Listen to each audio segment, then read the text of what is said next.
რა ხდება ხალხო ეს? ორი დღეა მესმის მაქციები. ანუ თურმე იმედზე და პოსტივიზე აპირებენ მაქციების დასაქმებას? ანუ ჯერ ეს დამპალი AI რო ანაცვლებს ხალხს ეგარ ყოფნი და ეხა მაქციებმა უნდა ჩაანაცვლონ ხალხი? და ჩვეულებრივმა ადამიანებმა როგორ აჭამონ ლუკმაპური თავიანთ ოჯახებს? მაქციები და სავსე მთვარეობისას რა მოხდება მერე? მგლებად რო გადაიქცევიან ეს მაქციები. სანქციები. არასწორი ინფორმაცია მომაწოდა ჩემმა პროდიუსერმა, მაქციები არა სანქციები ყოფილა. სანქციები დაუწესეს იმედს და პოსტივის ბრიტანეთმა. რას ნიშნავს ეს, მიშა? მე რა ვიცი. ასე რომ გადავიდეთ შემდეგ სიახლეზე. მართლა არ ვიცი მეგობრებო, არ მაქვს ფინანსური განათლება, რა უყო ეხა. იმედი და პოსტივი იძახის, რომ ნიახური არავის დააჭრათო ყურებზეო, თავარი არხი და ფორმულა იძახიან, რომ всё იხურებიანო. ასე რომ დავილოდოთ მოვლენების განვითარებას. რაშიც ვერ ყვევით, იმაზე ვისაუბროთ. რა თქმა უნდა, ვერ ყვევით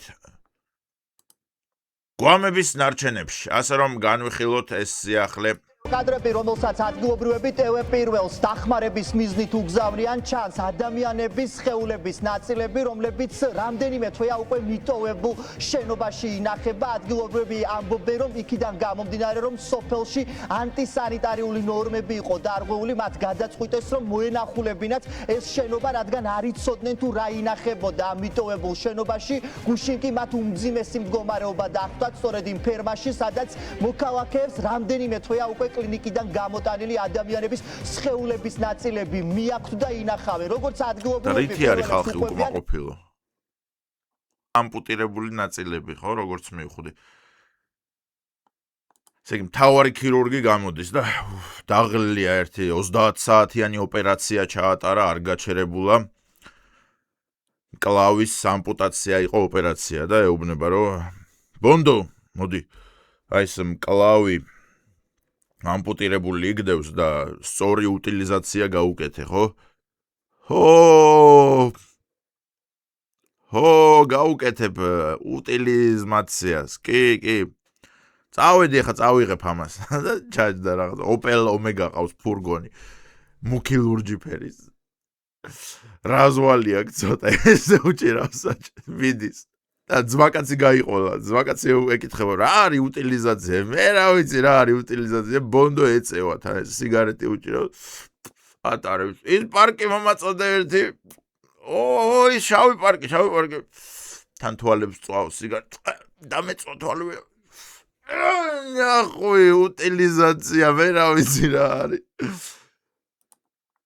მათ რამდენჯერმე მიმართეს ამ შემთხვევასთან დაკავშირებით ადგილობრივ მუნიციპალიტეტს, რომ ეს ნარჩენები გაეტანათ სოფლიდან, თუმცა ძალიან გთხოვთ, არ გვინდა გვამების ნაწილები სოფელში, გეხვეწებით გაიტანეთ.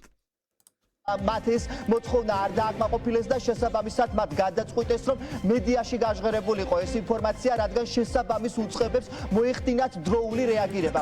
და მერიამ რა უთხრა? კაი, რას წუწუნებ, დალპება და ჩავა მიწაში. რას დალპება, ბეტონზე დევს, ბეტონზე. გარაჟში ყრიდა ბონდო გვამებს. და მე წყალი დაასხით, დროზე დალპეს. მე რა გიყოთ ახლა? გამოიტანეთ გარაჟიდან მიწაზე დაყარეთ. რავი. ტევე პირველის გადამღები ჯგუფი გამოჩნდა, ამის შემდგომ ადგილზე მივიდა სოფლის რწმუნებული, რომელიც ამბობს, რომ ინფორმაცია არ ქონდა იმის შესახებ, რომ ამ მიტოვებულ ფერმაში ინახებოდა სხეულის ნაწილები და ამბობს, რომ დროულ რეაგირებას ინახებოდა. ვისთვის ინახავდნენ?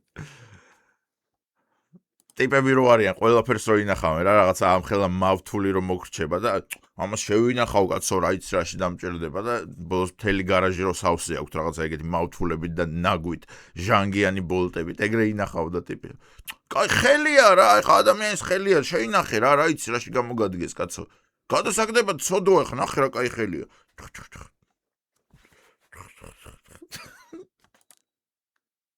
ახდენს ამასთან დაკავშირებით, თუმცა ფაქტია, რომ უკვე რამდენიმე თვეა ამ მიტოვებულ შენობაში კლინიკიდან გამოტანილი ადამიანების სხეულების ნაწილები ინახება. ადგილობრივების ინფორმაციით სავარაუდოდ გვიან ღამით მოქალაქეებს კლინიკიდან გამოჰქონდათ სხეულების ნაწილები, რომლებსაც სწორედ ამ მიტოვებულ შენობაში ინახავდნენ და გვამები როგორ იქნება? გვამებს ხوار დაყრდენ, ანუ ამპუტირებული ნაწილებია. აქ გვამების ნაწილები რატო უწერიათ? სანიტარია იყო, არანაირი ნორმები არ იყო დაცული, რის შემდეგაც ადგილობრივებმა გადაწყვიტეს, რომ მიეწოდებინათ ინფორმაცია შესაბამისი უწყებებისთვის, როგორც უკვე გითხარით, ამ წუთებში მიმდინარეობს უკვე ტერიტორიის გაწმენდა, ეს ყველაფერი კი მას შემდეგ მოხდა, რაც მტევ-პირველის გადამღები ჯგუფი ადგილზე გამოჩნდა. შეშფოთებული ვარ. მიმდინარეობს ტერიტორიის გაწმენდა. ისევ ის ბონდოა, ისევ სიგარეტი უდევს, ცალხელში რაღაც შაურმას უბაყუნებს და იღებს ამ პარკებს და გვერდზე ყრის პროსტ. იმ გარაჟიდან გამოაგდა გვერდზე. იმას გონია, რომ პროსტ გარაჟია დასაცლელი რა, ვერ ხვდება, რომ არ შეიძლება ესე ამპუტირებული ნაწილების დაყრა. დაყრილი სავსეა თელიფერმა, ქირურგიული ნარჩენები და ეპიდემიის დიდი საშიშროებაა. რა ვიცი, რა ქვია ამ ხალხს, ამნაირ საქციელს რა ქვია? თქვენ თვითონ ნახეთ. ბონდო. სატანები, სატანისტური საქციელია. ყავდათ კაცი, რომელიც მოგაშორებდათ ამ ყველაფერს, ეპსტეინი, მაგრამ მოკალით. მიგეცათ ადამიანისთვის, შეჭამდნენ, გამოიყენებდნენ მაგ ნაწილებს. მაგრამ აჰა, არ მოგწონს, დაიჭირეთ მოკალით კაცი. გადავიდეთ ამ ძიმი ამბიდან ცოტა პოზიტიურ სიახლეზე. მამამ საკუთარ ქალიშვილს ესროლა, მას შემდეგ რაც ისინი ტრამპზე კამათობდნენ. ამერიკის შტატ ტექსასში ჩასული იყო გოგონა ბრიტანელი ინგლისიდან, რომ ენახა თავისი მშობლები. თალცალკე ცხოვრობდნენ, ერთი 10 წელი ნანახი არ ყავდათ ერთმანეთი და მოკლედ ძლივს შეაგროვა ამ გოგომ ფული. იყიდა ბილეთები, რომ 2 დღით ჩასულიყო მშობლები ენახა და მიდის ახლა. ვახშამია მოკლედ. აბაშვილო, რა ხდება? როგორ მიდის სწავლის საქმეები ინგლისში? კარგად, მამა, კარგად, ყველაფერი კარგადაა, ბედნიერები ვართ, მე და ჩემი შეყვარებული. ეხლა გეგმავთ ცალკე სახლის ყიდვას და შემდეგ და ტელევიზორია ჩართული იქ დასანქცირებული პოსტივიზე. და ტელევიზორში აცხადებენ, რომ ტრამპმა დაადეპორტა კიდევ 4000 არალეგალი მექსიკელი საკუთარ სამშობლოში. და ეს გოგო იძახის, რომ აი რას ერჩიან ამ ხალხს? ისინი ხო უბრალოდ წვალობენ, შრომობენ, რომ საკუთარი ოჯახი არჩინონ მექსიკაში. აი რატო ადეპორტებს ეს დამპალი კაცი? მამამისმა ინდაური გამოიღო დადო. რა თქვი ტრამპზე? ხო რა, დამპალი კაცია, აბა რატო ადეპორტებს ხალხს? შენი ბინძური პირიდან კიდევ ერთი ცუდი სიტყვა ამოვა ტრამპზე და ჩემ თავზე პასუხს აღარ ვაგებ. მამა, ეგრე რატო ლაპარაკობ? რა მოხდა ეხა ტრამპზე ვთქვი, ხო რა მეზიზღება რა ეს სტაფილოსფერი დამპალი კაცი რა.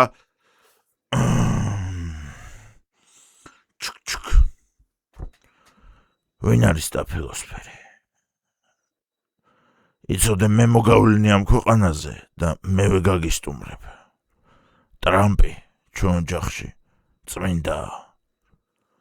მამა, გაგიჟდი იარაღს რატომ მიშვერ? რა მოხდა ამ ნაბიჯვარ კაცზე ვსაუბრობ? ბაღ! უყუროთ როგორ ხსნის ეს მამაკაცი იმას, რომ თავის შვილი გაისტუმრა. This father shoot his daughter to death after a heated argument over President Trump? მე? კი, მე ვესროლე, აბა ეხლა რა უნდა მექნა? მკითხაო, რომ იარაღი გააქვსო და მე ვთხარი კიო და ამოვიღეო და უბრალოდ გავარდაო თავის თუ. დიახ, მე გადავტენე, დიახ, მოუხსენი დამცავიდან, დიახ, ესე უწყაპუნებდი სახესთან, მაგრამ გავარდა თავის თიარაღი. თავისი დამპალი პირიდან არ უნდა ამოსულიყო ეს სიტყვები. გადავიდეთ შემდეგ პოზიტიურ სიახლეზე. მოკლედ, რამოდენიმე დღის წინ ამერიკის ჰოკეის გუნდმა მოუგო კანადის ჰოკეის გუნდს ოლიმპიადაზე და მოიპოვეს ოქროს მედლები.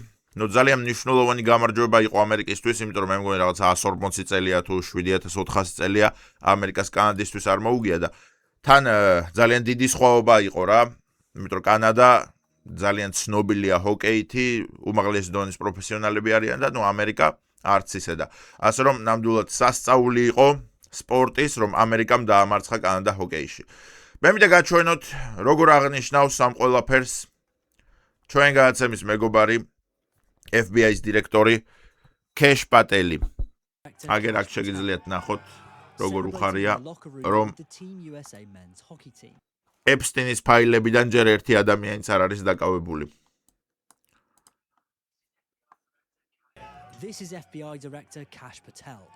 აი ესე აღნიშნავს ბატონი კეშ პატელი იმას, რომ ერთ-ერთი ყველაზე ძლევამოსილი ორგანიზაციის დირექტორია და ეპსტინის ფაილებზე გვეუბნებოდა, რომ არაფერი არ არისო იქო კაცო, არაფერი არ წერია. მე კი გაჩვენებთ, მაგრამ არაფერი წერია. და ჯერ 0 ადამიანი ყავს დაკავებული. აგერ შეხედეთ, როგორ უხარია, რომ აბსოლუტურად უკნარა და უსაქმურია და არავის იჭერს იმ ფაილებიდან. ყველა პედოფილი თავისუფალია! USA! USA! შემდეგ ამავე ამბის გაგრძელება. ბატონმა ტრამპმა გადასცა უმაღლესი რანგის ჯილდო, რაც შეუძლია პრეზიდენტმა გადასცეს ამერიკის მოქალაქეს, ჰოკეის გუნდის მეკარეს, აი ამ ბატონს, კონორ ჰელიბაქს გადასცა უმაღლესი ჯილდო. ეროვნული გმირივით წოდება რა. წოდება რა ორდენი. მე მინდა წარმოვიდგინო აი ერთი 40 წლის გასვლის შემდეგ. 40-50 წელი გადის და აი უკვე წარმოვიდგინოთ აი ბარი და ორი მოხუცი ზის რა, ეს ცოტა ჩასევდიანებული აი თვალებში რო ეტყობათ, რომ ცხოვრებისგან დაღლილები არიან რა და აი უბრალოდ ცხედან და ერთმანეთს შეხედავენ ესე და შენც გმირის წოდება გაქვს და ორდენი, მეც კი, გმირის წოდება მაქვს. რა მოხდა? შეგიძლია მომიყვე? და ამ ერთ ადამიანს ცალი ხელი არ აქვს, ცალი ფეხი არ აქვს. 1996 წელი, სომალი, მოგადიშუ. სომალელმა ტერორისტებმა ალყაში მოგვაქციეს მე და ჩემი 9 ძმა. 6 საათი გაუჩერებლად გვესროდნენ.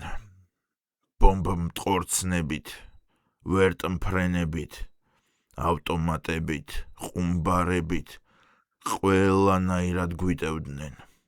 თავზე ყველაფერი გვენგრეოდა. 6 ძმა დამეღუპა. 3 მე გადავარჩინე და ჩემით ეს ხელი და ფეხი დავკარგე. წარმოდგენაც კი მზარავს, შენ რას გამოივლიდი ალბათ იგივენაირი ისტორია გაქვს ხომ? მომიყევი, როგორ მიიღე შენ გმირობის მედალი. აი ესე ვიდექი, აგე და კანადელმა შაიბა რო გამოუშვა, ესე გავწიე ხელი და აისხლიტა ხელმა და არ შევარდა კარში. და აი მაგიტო მეც შენნაირ დონეზე გმირის წოდება მაქვს რა. იმსახურებ, რადგან შენ მიშა ექიმს დაუდონატე 20 ლარი. კონცენტრ მიყვარხართ, დამიდონატეთ ქვემოთ მითითებულ ლინკზე აღწერაში.